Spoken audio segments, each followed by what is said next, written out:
Well, I'm going to say welcome, everybody. It's 4 o'clock. My name is Gillian Anderson and I'm Chair of Voices for Cowper. Shortly, I will introduce our committee and give an outline of our launch today. But first, I would like to ask Jeanette Blaney to give us an acknowledgement of country and just remind everyone, could they please keep their mutes on? So, Jeanette, would you like to give us our acknowledgement of country? Thank you, Gillian. I would. I'd like to, on behalf of the Voices for Cowper committee, I'd like to acknowledge the land and waters of the countries on which Cowper sits. That includes Gumbaynggirr, Dunghutti, and Biripi. And I'd also like to acknowledge all the countries in which we gather here via Zoom today. We'd like to pay our respect to the ancestors, the elders, the custodians who have cared for these countries through time, and offer our gratitude for being here now to appreciate this and their cultural wisdom that continues to be expressed today. We ask that we be supported in our gathering here today as we engage constructively in the democratic process. We acknowledge the elders and the custodians who continue today to care for country and who share their continuing connection to country with us as we engage with life here. I'd also like to offer respect for all those who are continuing to learn about taking care of country, the elders today and the custodians as well. We respect all of the First Peoples who are with us through this today. I hope that interference is not going through everybody else's ears. In keeping with our purpose here today, I actually thought it might be a good idea to talk a little about something I've learned from the elders from the coast, on the coast here. These are elders who've since passed, but they shared with me something of the way in which they were making decisions prior to the time of colonisation. They had, as you probably all know, it's a collective culture and one in which relationships are of the utmost importance. There was no such thing as a hierarchy, no king or queen or head person. There was, however, elders with different responsibilities according to their own gifts or their own strengths to offer community. And it was as a group that they functioned rather than as an individual. If a decision needed to be made, they would sit together and talk about it, and then they would go and sit with the other members of the community. And they never actually finally acted on any decision until time had been spent with everybody, talking through what mattered, what the concerns were, and how they would like them to be resolved. Finally, after sometimes months of these discussions and many conversations and many times to sleep on it and feel it out in their own way, the decision was acted upon. It took time, but time in those days didn't mean what we've tended to make it mean today. It also meant that there was no waste of time or energy spent in adversarial, reactive responses to decisions that were made. It was something that was done with respect for everybody's ability to participate. And I just thought you might like to hear that story as we sit here today.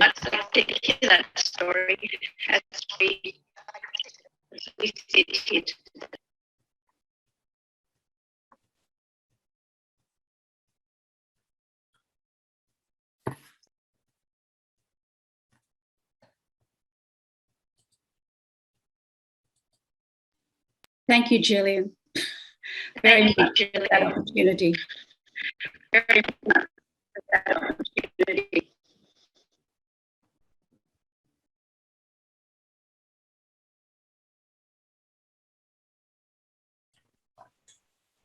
Now, can everybody hear me? Thank you, Jeanette. I think that was just a really enlightening overview and acknowledgement, and I thank you for that. I'm sorry about the little bit of static. I think it's as people come in that happens, so we'll just keep muted as much as we can. I'd like to now just quickly go through and introduce you to the current committee.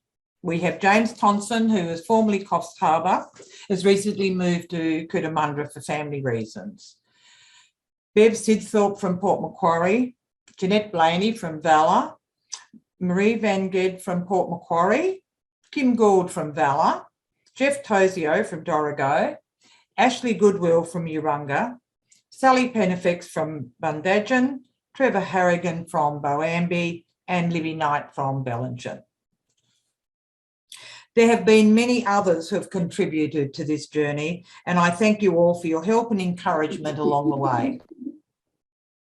Voices4Cowper began 2.5 years ago when James Thompson and I first met and shared our vision of using kitchen table conversations, KTCs, to bring people together, listen to what they had to say, and encourage them to embark on a journey with us to reinvigorate community participation in democracy. We drew together a committee with representatives from across the federal electorate of Cowper, from Port Macquarie to Coffs Harbour. At our monthly meetings, we distilled our vision and our values, built a website, and developed resource kits. We developed a process that we would like to take to the people of Cowper and would provide a safe environment where they could say what they wanted to say and be listened to. Mary Crooks, CEO of the Victorian Women's Trust, who had created and honed a KTC process over many years in Victoria, came to Coffs Harbour for a weekend workshop and imparted not only her enthusiasm for the process, but also wisdom on how that we might proceed. We studied the Voices4Indi journey and based many aspects of our operation on their model. In the middle of this, COVID arrived. And while suddenly we became experts in Zoom and online meetings, our goal of taking the process to the whole of Cowper took a body blow. We did what we could, and the report we have released today is the result of 49 KTCs, and we were able to undertake, listening to the people of Cowper talk about the good things about living here, their ideas about democracy, and their concerns about the future has been a rewarding experience for all of those involved in the Voices process. We hope the report we are releasing today reflects that. Shortly, we will hear from our guest speaker, Alana Johnson, a woman of many talents and achievements. I think the award of her OAM in 2020 gives an indication of the level of her involvement with community. Following Alana's address, Bev, Mari and James will give us an overview of how our report was developed and the findings of each section. We will then invite everyone to join a breakout room. These will have around 6 participants with a facilitator. We will ask you 2 questions. What did you think of the report? Voices4Cowper, where to from here? Time will be limited, so the facilitators will keep these sessions to a tight schedule. Time allowing, we will give some feedback today, but we will also follow up with an email summary of the outcomes. I would now like to introduce Alana Johnson.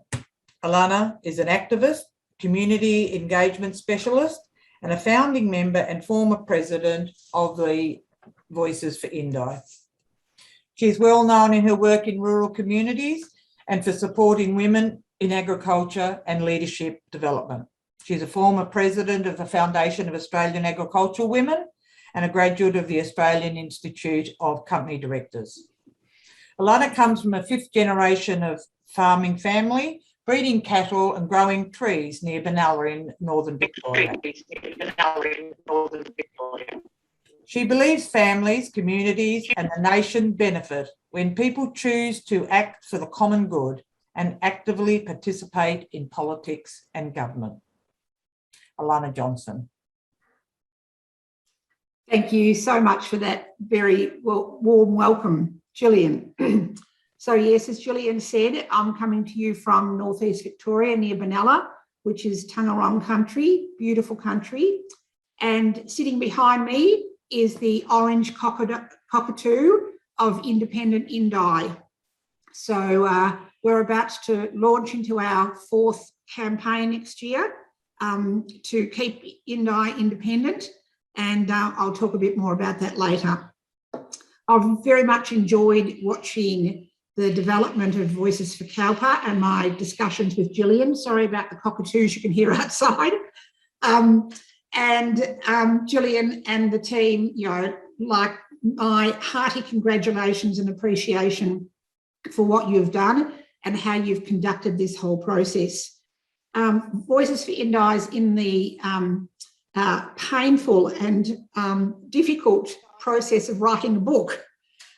It's going to be 10 years next year since Voices for Indi formed, and we're writing a collective book. You can imagine what that's like herding cats. It's bad enough having a discussion or running a group with that many people. Actually writing is just another level of difficulty. So it's very timely for me to be thinking about kitchen table conversations because I'm writing that chapter. And some of you may be aware, I'm the chair of the Victorian Women's Trust. And back in the late 90s, when Mary Crooks developed the kitchen table conversation process, I was part of what happened across Victoria. And I just thought it made a fundamental shift in how we functioned in Victoria. And it really put our government on notice that the people actually would stand up when they'd had enough. They would stand up and make their voices heard. So it's been a long journey since the late 90s, and here we are with Voices for Cowper, replicating the process today. One of the things that Voices for Indi did in their early days was do a lot of talking like you did. But we came to this notion that we really wanted to have for Indi and for the next generations what we called an active 21st century democracy in Indi. Now, there are a lot of words that don't mean anything, but they mean a lot to us. They actually mean to us what you've said Voices for Cowper is about. It means community ownership of the political dialogue. It means an electorate that places people's concerns and ideas at the centre of the political process. And it is about having a more meaningful connection between the people and their local representative. So we're all on the same page here. We're part of something that's much bigger than ourselves now. It's spreading and more people are wanting to think the way we are. But I suppose it's really also disappointing to think that 10 years on, as I read the Voices for Cowper report, I see much the same things that we heard 10 years ago. I hear people, and it's beautiful really, say that the things that they really love are their people, the community, the natural environment they live in. I just think it's so wonderful to hear that replicated by Voices for groups and kitchen table conversations across Australia. It says something about the fundamental thing that is appreciated and drives us all. I also was really heartened because the people of Cowper also said that social and environmental and economic justice was really important to them. And I think that probably it's been highlighted during this last couple of years of COVID, just how many Australians actually recognise the value of community and connection and caring for people. But the other things that we talked about in Indi 10 years ago are still big issues for the country. Citizens are still calling out for a better process in government that actually engages people. And citizens are still calling out for trust and transparency, something that's been sadly missing and really has not improved in the last 10 years. Perhaps it's even got worse. We see a continuation for this whole decade of the sort of internal party politics, power games, the reneging on electoral promises, the rorts that we all know about, the cover-ups, the avoidance of transparency. and the domination that parties have over the members of those parties and the politicians that belong to those parties. Interestingly, I think there's a recognition by both major parties now that the voice of the independents and what people like us have been talking about for so long is actually starting to be recognised by them. And we're starting to see sort of pre-election campaigning already happen with members of the government talking about how they'll be responsive to their constituents, that they're going to put the people in their electorate first every time. Like this is starting to happen, and this is the language that was developed in Indi 10 years ago. Unfortunately, I think a lot of that is just spin, because we're not really going to see fundamental shift in how parties operate so that their members can actually fully represent their electorates. Towing the party line is still going to be part of being part of that party. It's that thing that happened in Indi that really was the reason that we stood an independent candidate. We moved from our kitchen table conversation process into thinking about standing an independent candidate in Indi, because we took our kitchen table conversation report to our local member and it was pretty much dismissed. Our local member had said to us that she didn't need to read the report. She knew what the people of Indi wanted, and that what we had done was fairly irrelevant. She knew the issues that were important to them, and she said to us, that is cost of living, cost of living, cost of living.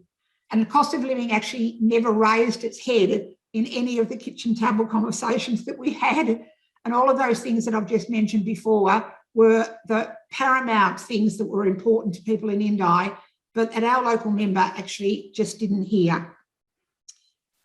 So as we see now, there's a proliferation of electorates and independent candidates across Australia, and we're seeing more and more of them come forward as we head towards this next federal election.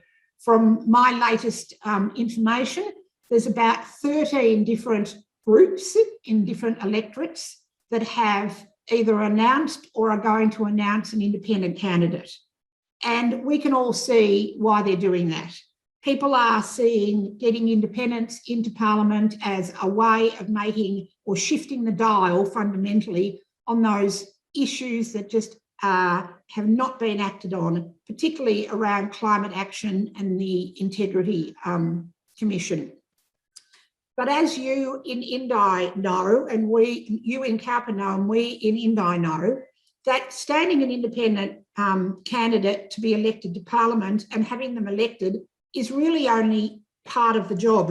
It actually doesn't fundamentally change how our democracy works. We are and have been seeking a really fundamental shift in Australia in how politicians are expected and do relate to the constituents and their electorates. We were once told by Simon Longstaff from the St James Ethics Centre that we should realise that parties talk about being in power, and we talk about which party's in power, and the journalists talk about which party's in power, and that's the sort of language we have. And he said, but it's actually not the accurate language for people in a democracy. The parties aren't in power. The parties don't have power. The people have the power. And the politicians are only there because they have the authority to be there because we voted for them. And it's that fundamental shift in thinking about our responsibility and our right as part of a democracy to think about ourselves and our own power. And I think we're seeing people across the nation recognise that there needs to be a fundamental shift of the notion of power belonging to a smaller and smaller group of people. Even now we're seeing it belong to a small caucus where only a few members of Parliament even make decisions about things. So the distribution of power back to the people is a fundamental step in reclaiming our democracy. This notion about reclaiming is actually to say we've had enough of like the short election cycles where everything's determined by the polls and by who's going to vote for who, and the fundamental issues that Australians I think are most important are actually not being addressed. And that we're wanting to see, you know, talk translated into action. Seeing it, there's just a lot of talk going on. So it was really clear to me when reading your Voices4Cowper report that the people of Cowper are really clear in that they want to strengthen the connection that people have into the political process. They want to see people listened to. I think the Voices4Cowper report is a demonstration of people in Cowper wanting to be the change they want to see happen. That you have got out there and actually done what you've done and taken action and not just complained and not just criticised and not just sort of sat there waiting for someone else to do it. You've actually actively got out there and you're demonstrating to the people in your electorate that change is possible and people can have a voice. There's some fundamental things about kitchen table conversations that I think are so precious. But unfortunately, a lot of people use the term kitchen table conversations across many electorates now and don't understand some of the fundamental things that drive them. There's some really, I think, valued and precious messages that are carried on or carried forth when people conduct kitchen table conversations. And they are messages to people that say, I think you're worth listening to. They're messages like, we're able to sit together as a group of people and listen to different views in a respectful way. It's an empowering process because most people fundamentally want to be validated as people, and being listened to is part of the process of saying, I think you're worth my time. I think you're worth my sitting here and listening to. And unfortunately, we live in a world where most of us are sort of like immersed in the world of personal opinion. You know, everybody's an armchair expert, everybody wants to be heard, people are out there pushing their views on everybody. The whole process of listening seems to have been lost a lot in this very fast world where the 24-hour news cycle and social media just drives it all the time.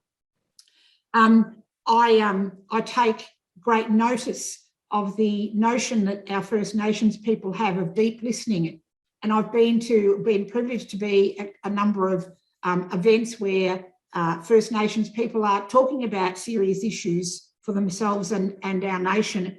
And it has been really hard to actually sit and listen. There's a level of listening that First Nations people do that is fundamental before anybody can start talking about what actions might be taken.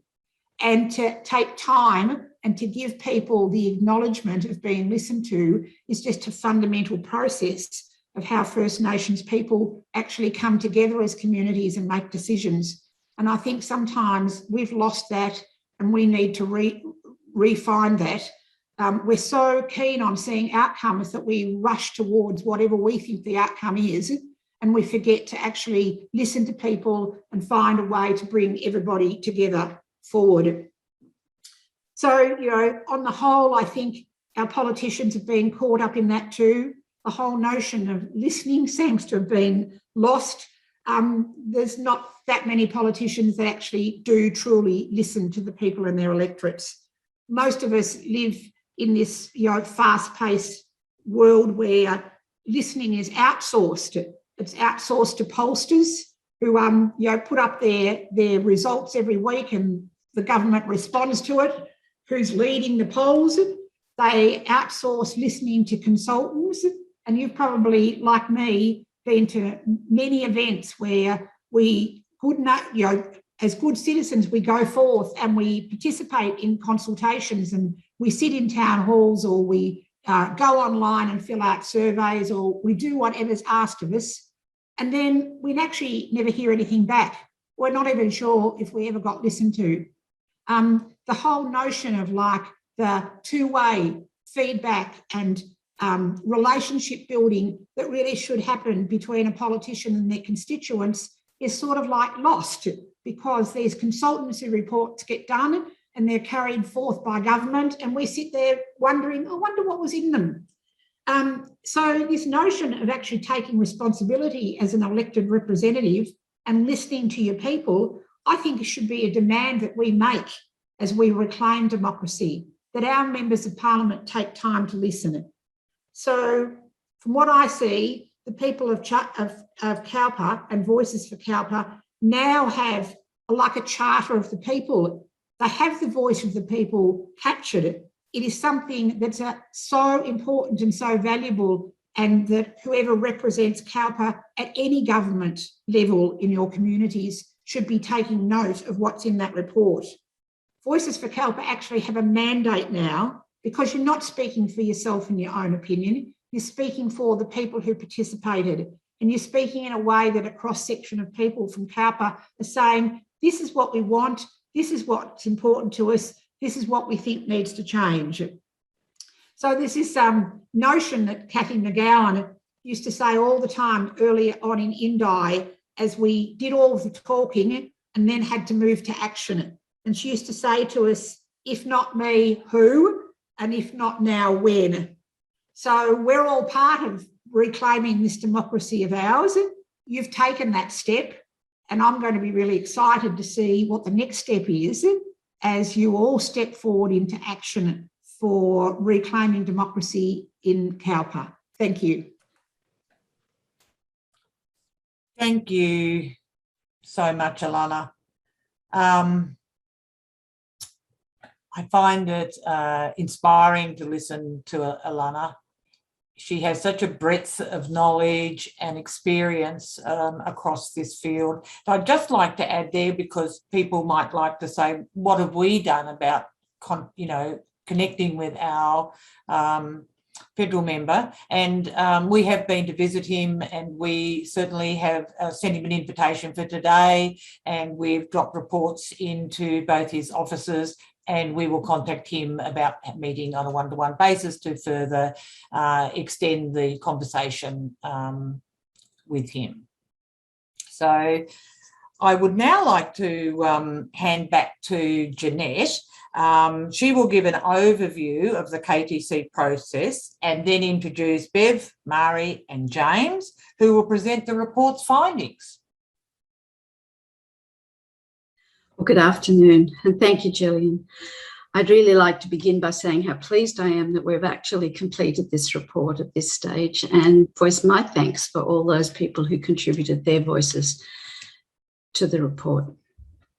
So it is my job to talk about the process, and I would really like to begin doing that by explaining, first of all, that we had 49 kitchen table conversations with 260 participants, and during that time we had a scribe who actually was recording what people were saying rather than being a part of the conversation itself.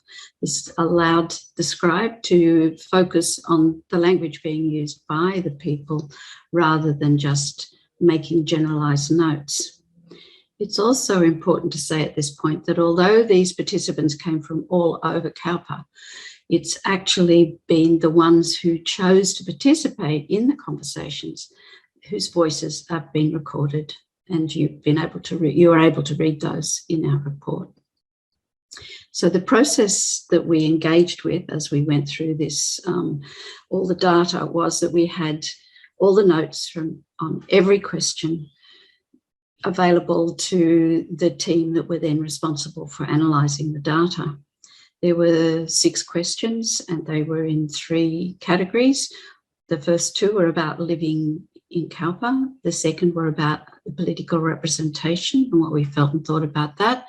And then the third was the issues and concerns that people had around relating to Cowper itself, and then of course beyond Cowper and impacting on our community, our wider national community. The data analysis team, they went through all of this material that the scribes had taken, and then they focused on each question. They went through and identified the language that was being used for each of the themes that were identified in the data. Then they went through and counted how many mentions were made of these themes and the words that were used in order to give a really robust picture of not only what mattered most, but the relative importance of those things right across those people who participated and what they thought was most important, right through to some, as you will see, issues that were significant but didn't have anywhere near as many mentions. The next thing that was done was that they then had a look to see how to present this material so that it was clear and able to be understood by anybody reading the data. What I'd like to do is thank the team for doing this. So that is Bev, Mari and James. They did an amazing job of going through all the material and coming up with this report, which is very easy to read, I believe. It's time to hand over to Bev Sipthorpe, and I would like to say that her contribution was very significant. She's had professional experience in research, so bringing that to the team was rather important and highly valued by all of us. So thank you, and I'll hand over to you now, Bev. Thanks, Jeanette. My name's Bev Sipthorpe, and I'm going to talk to you briefly about questions 1 and 2. We started our kitchen table conversations by asking people, what are the good things about living here? And 6 themes emerged, which I'm just going to show you on the screen. They were the natural environment, people and community, physical amenity, services, cultural and social life, and food and the cost of living. People celebrated the natural environment in this amazing part of the world, the oceans and beaches, the rivers and mountains, the forests, animals and birds, the congenial climate, and the natural beauty that we see around us day to day. And when people talked about their communities, they used words like tolerant, kind, generous, and helpful.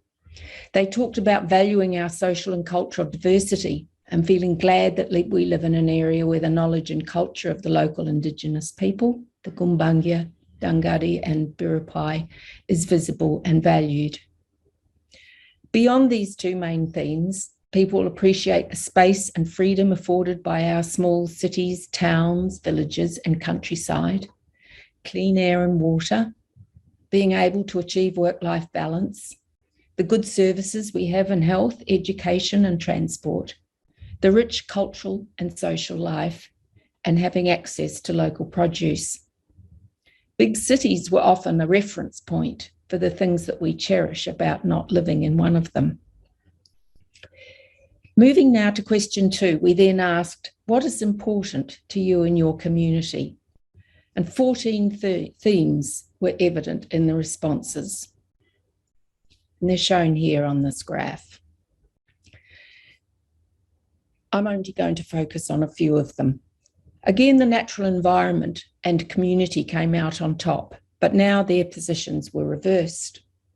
In themes that emerge again in questions 5 and 6, people want communities that are socially and culturally diverse, inclusive, kind, tolerant, and accepting.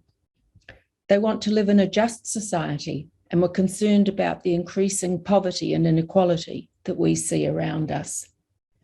And on this score, 2 particular themes emerged, were housing and employment, which are shown separately on the graph, but I'm going to touch on briefly now. Participants want people to have access to affordable housing and argued for the need for more flexible housing options, including social housing, and expressed concern about the increasing homelessness that we see in the region. People also express concern about unemployment.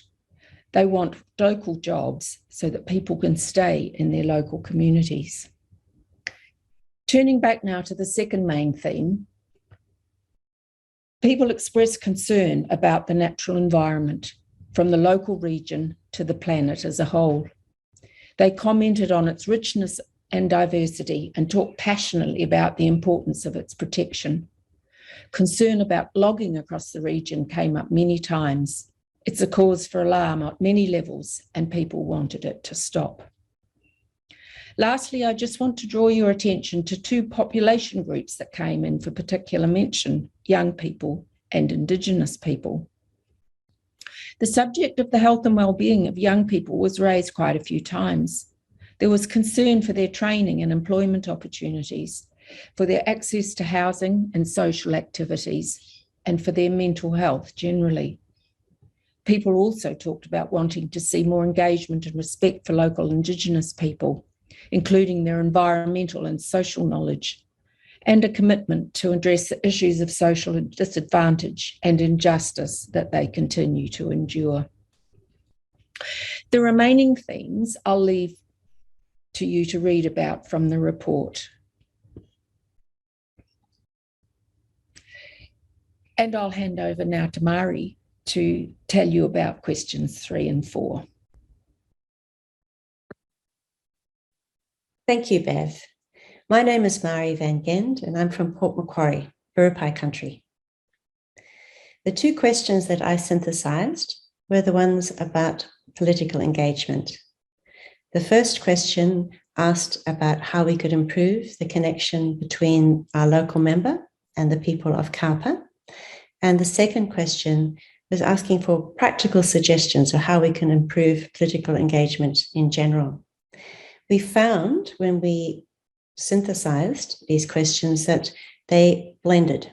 And so when we approached the synthesis, we recognized that, and we came up with a single statement.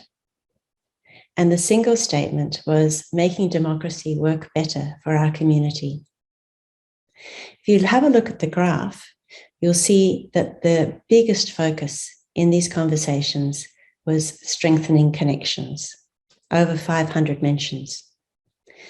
As far as strengthening connections with the local member was concerned, people really wanted to increase the amount of engagement that they had with the local member. From the local member's perspective, better communication, accessibility, and responsiveness was important. People wanted to have more public forums and more regular public forums, such as town hall meetings.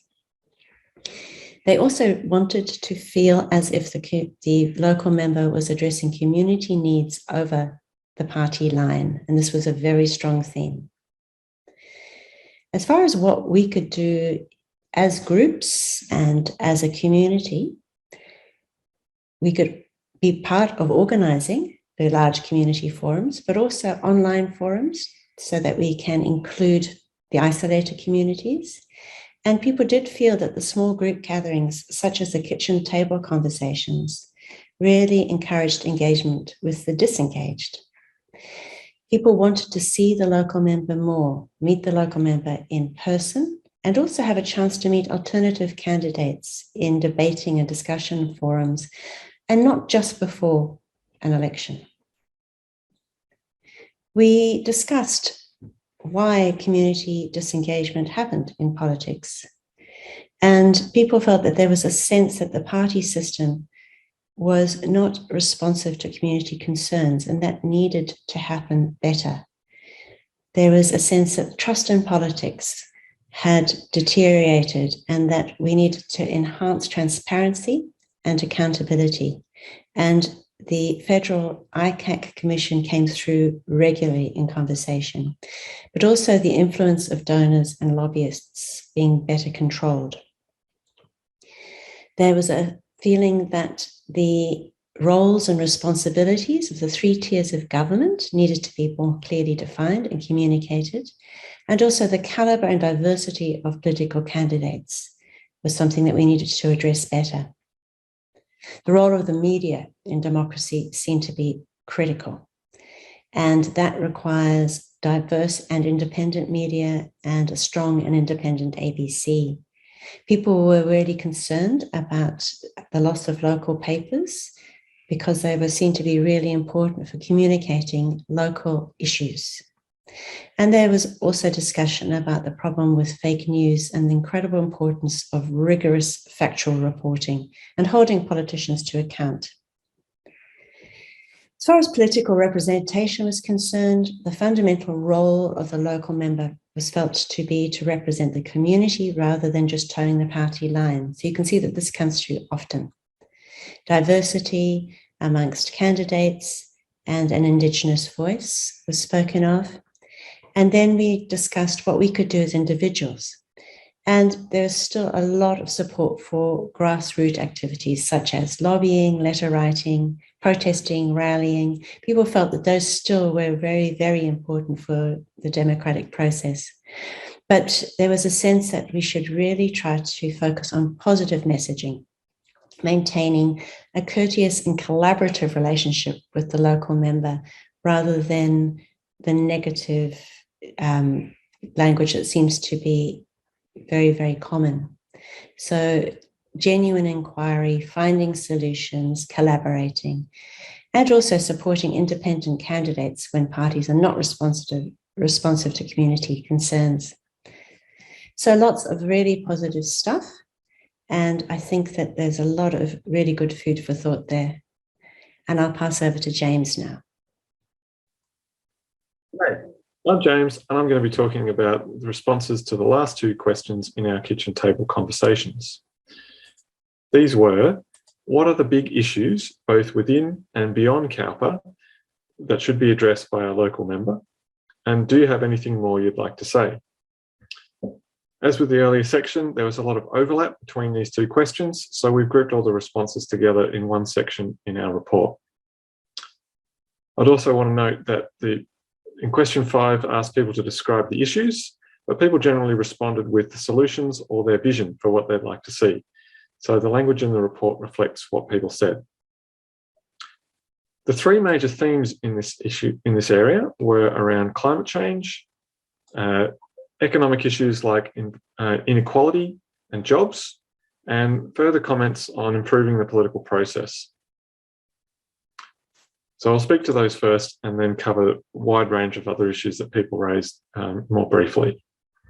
So climate change was the single biggest issue that people mentioned.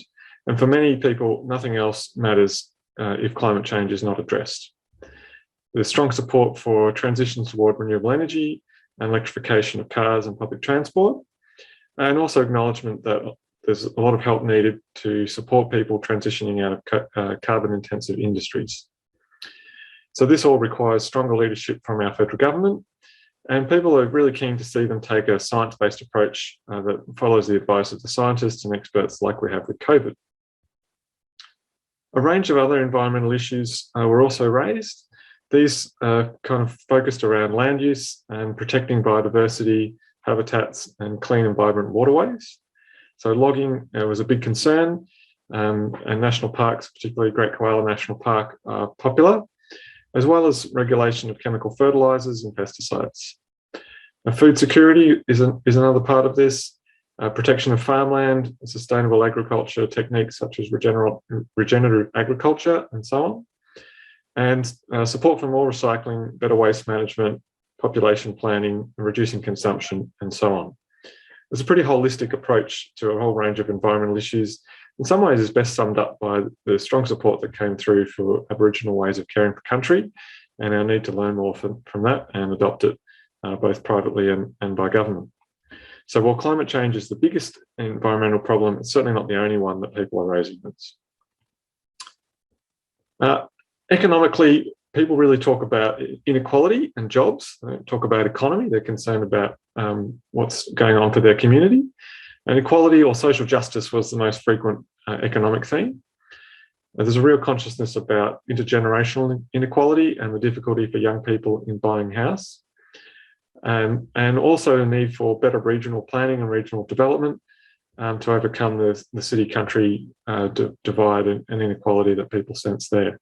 And as well as a desire for self-sufficiency at a regional level and more manufacturing in that way, which I guess also supports the jobs part of it. Taxation came up quite a bit, but most commonly by people saying that they're personally prepared to pay more tax in exchange for better services. Of course, people also want to make sure everyone else is paying their fair share of tax, particularly large and offshore corporations. There's support for increasing pensions, not just job seeker, but also the age pension and youth allowance to make them more livable incomes, and also for a universal basic income, which would replace all of those pensions and be something for everyone and reduce the stigma of unemployment. Speaking of employment, the word jobs, employment comes up a lot.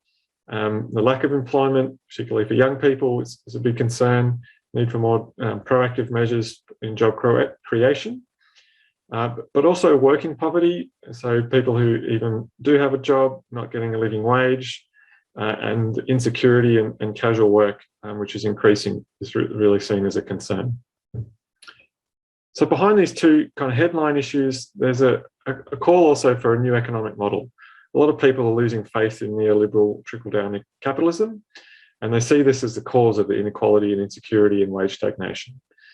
And endless economic growth is seen as unsustainable.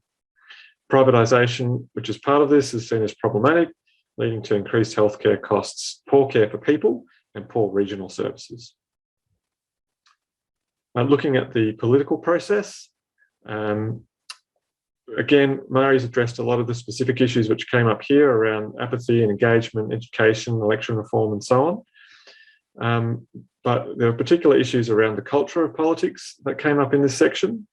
And also want to note that it's not as if people just talked about political issues when we asked them about them, but they got raised in their own right when we asked them what the big issues are. And this came up more often than housing as an issue within this section. So this culture of politics is about people concerned with corruption, a lack of accountability, need for a strong federal independent commission against corruption, and calls for a more civil and collaborative politics based on empathy and citizen agency. And both of these things should improve our long-term planning, which I guess people feel is really missing, and that sense of a long-term vision where we're heading. So they're the big three issues that came up in this section. Behind that, the next two really are housing and health. So calls for more social, public and affordable housing, more help for the homeless, and more freedom for multiple occupancy within planning schemes so that we can provide more housing for people. Within health, particular concerns around the aged care sector, and mental health needs more support, particularly for young people, and people want to see voluntary euthanasia as an option for people who need it. It came up a bit as well. Moving along, justice for First Peoples was really the next most common theme that people raised, expressed in terms of the need to tell the truth about past genocide, ongoing impacts of racism, support for the Uluru Statement, constitutional recognition and a treaty, and the need to reconnect people with country and to maintain culture and the wisdom that sits there. Similarly, people want to see a more welcoming refugee policy, more support for refugees, and acknowledgement that's good for us all economically and culturally. And within both of those categories, of course, we had comments from Indigenous people in our community and refugees living within our community, as well as comments from members of the wider community. And you couldn't really tell those comments apart in a lot of cases. Mari also talked a bit about media, and this came up again here. Support for an independent media and the ABC, concerns about over-centralisation, misinformation, and the need for more local media. Transport came up, particularly around improvements to rail services and the need for more cycling and walking tracks. And there was a real theme around a more cohesive society. People didn't talk about social cohesion in those terms necessarily, but there's a lot of comments around getting beyond individualism, the need to value community more, overcoming racism and other forms of bullying and discrimination, and promoting a more caring, respectful, cooperative and connected society. So we've termed that social cohesion. Education, people want to see more free education, more support for public schools, TAFEs and universities. Gender issues came up, both in terms of just the general place of women in society, the gender pay gap, and making sure that women have an equal say and an equal place with men, and also in terms of domestic abuse, which really stood alone as an issue, supporting more support for the victims, and also in engagement with the perpetrators and support for them to take responsibility for changing their behaviour. International issues was the last kind of theme that came up, particularly focused on the rise of China and how we deal with that. Different ideas about that, but a clear common concern. and also a sense that we're a bit too close to the US. So, of course, there's a very broad range of issues that have come up, but there's a clear sense of themes, strong themes around climate and environment, inequality and jobs, and the political process, as well as housing and health. And that shows up in the graph there in the section. So that concludes our summary of the issues that people raised in our kitchen table conversations. And I'm going to hand back to Gillian. Thanks. Thank you, James. Well, what so much work there, isn't there, that you can see. And I thank Jeanette, Bev, Mari and James for outlining all those main themes that were documented in our report. And I encourage you all, if you haven't read the report, to, go back and have a look at it. I think it makes some really interesting reading and lots of information there that people have shared with us. We're now going to go into our breakout rooms. This is always a fun bit because you're all going to have a say and be together. So, Kimmy, we okay? You're going to put everyone into their breakout rooms? Okay. Well done, everybody. I know a quarter of an hour goes so quickly, doesn't it? We originally had 10 minutes. Kim, have people been able to communicate anything back to you? Will I share? Yes. Okay. I ended up facilitating Trevor's group because he had issues with sound, and there was a strong feeling about moving towards getting an independent. So that was something, and also about making sure that we communicate with the parties, the people who are representing the parties here, and to encourage them to be engaged with the material as well. Getting out the message in the best way through the media, paper, TV, radio. Building consensus in the community, that was also a big thing in my group. Thanking the committee and everyone involved for everything, that was something that was also mentioned in my group. Presenting findings to the members and other candidates, ask them if they're willing to act on them. All believed it would be useful to find or valuable to find a dynamic independent. Present the report to the current politicians, have a plan for running with an independent, small chapters set up in towns and villages. There was also some question about the sample size being quite small, and I mentioned in my group that COVID obviously was an issue, and that we tried really hard to get out to as diverse geographically and otherwise as in the community as possible. Another question about the representation of the people. Keep it grassroots. Involving Indigenous, that was also in my group as well, was mentioned. Publicising the candidates' responses. I'm just going really quickly through these now. Connecting with other voices groups and setting up specific events in cafes, markets, etc., to try and reach other people. Forums, online, ways of people keeping in touch. Okay. Well, that's pretty amazing, isn't it? I just thank everybody. I know we have sort of some few issues and we don't quite get it right and somebody isn't connected, and I can only apologise. We just, Kimmy does a wonderful job in sort of collecting us and trying to make it work, but I apologise for anyone who might have missed out in having a say, because it doesn't always work.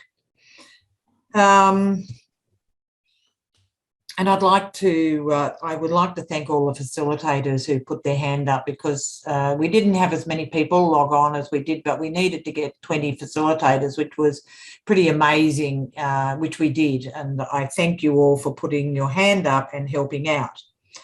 And I think there's a lot of food for thought in what was there. And I encourage everybody, if they missed out in having a say or they felt they didn't, just go on to our website on the contact form, send me a message. I'll respond to everything that comes through. So if you've got something to say, please let us know, and we'll try and collate what we can out of those 2 questions and send them round to everybody. It mightn't be tomorrow. We'll do it through our mailing list, and we now have 300 people on our mailing list, which we think is, pretty fantastic. And small volunteer groups like Voices for Cowper only exist because of the support within the community that they seek to represent. If you would like to see Voices for Cowper continue, could I encourage you to log on to our website and go to the Get Involved page, where you'll find a list of ways that you could be involved. We've worked very hard, this committee. We're all, pretty tired, and we probably need lots of new energy to keep going. So if you believe that Voices for Cowper have a role to play in our electorate, I encourage you to be part of that. I'd like to thank Alana for her most delightful and highly motivated speech. What a wonderful woman she is. And to all the participants and facilitators, thank you. And last but not least, I would like to thank the most wonderful committee that I've worked with for the last 2.5 years.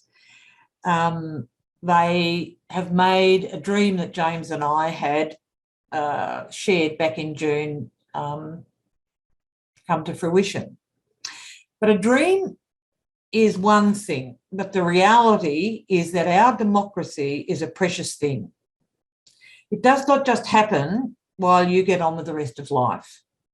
It is up to all of us to make sure that it endures and that it works for everyone. We all need to take responsibility and be part of it. And as Alana says, the future belongs to those who turn up. I thank everyone for their time today. It was such a delight. It was wonderful, the response that we get. I can't tell you how thrilled I am. And I'm sorry if we've gone a little bit over time, not too bad. And, send us messages, give us encouragement, do whatever it is that you think, and spread the word. Can I just mention, Gillian, as well, that we've got the Facebook page and the Twitter page, Twitter account as well, and people can come there and have conversations, etc. as well. Lovely. And we're looking for people to help us with our Twitter and our Facebook page too. And I've unmuted to say thank you to all of you for your very, very hard work, because I know so many of us want this to be successful, but very few people actually do the hard yards. So Gillian and everybody, thank you so much. Thank you. And as always with these things, it is always a team, and we have been a fabulous team. And Cowper's a big electorate, and that's been, a real challenge for us. But thank you. Anybody else want to add something before we say goodbye? Just thank you for all the work that you've done. It's fantastic to see a group like this starting up in a place like, in an area like Cowper. Yeah. Okay. Much well, appreciated. Keep the words rolling in. We'd love to hear your encouragement. We'd love to hear that you might like to get involved, and we'll respond to everything that we hear. So have a lovely evening. And thanks to all the voices.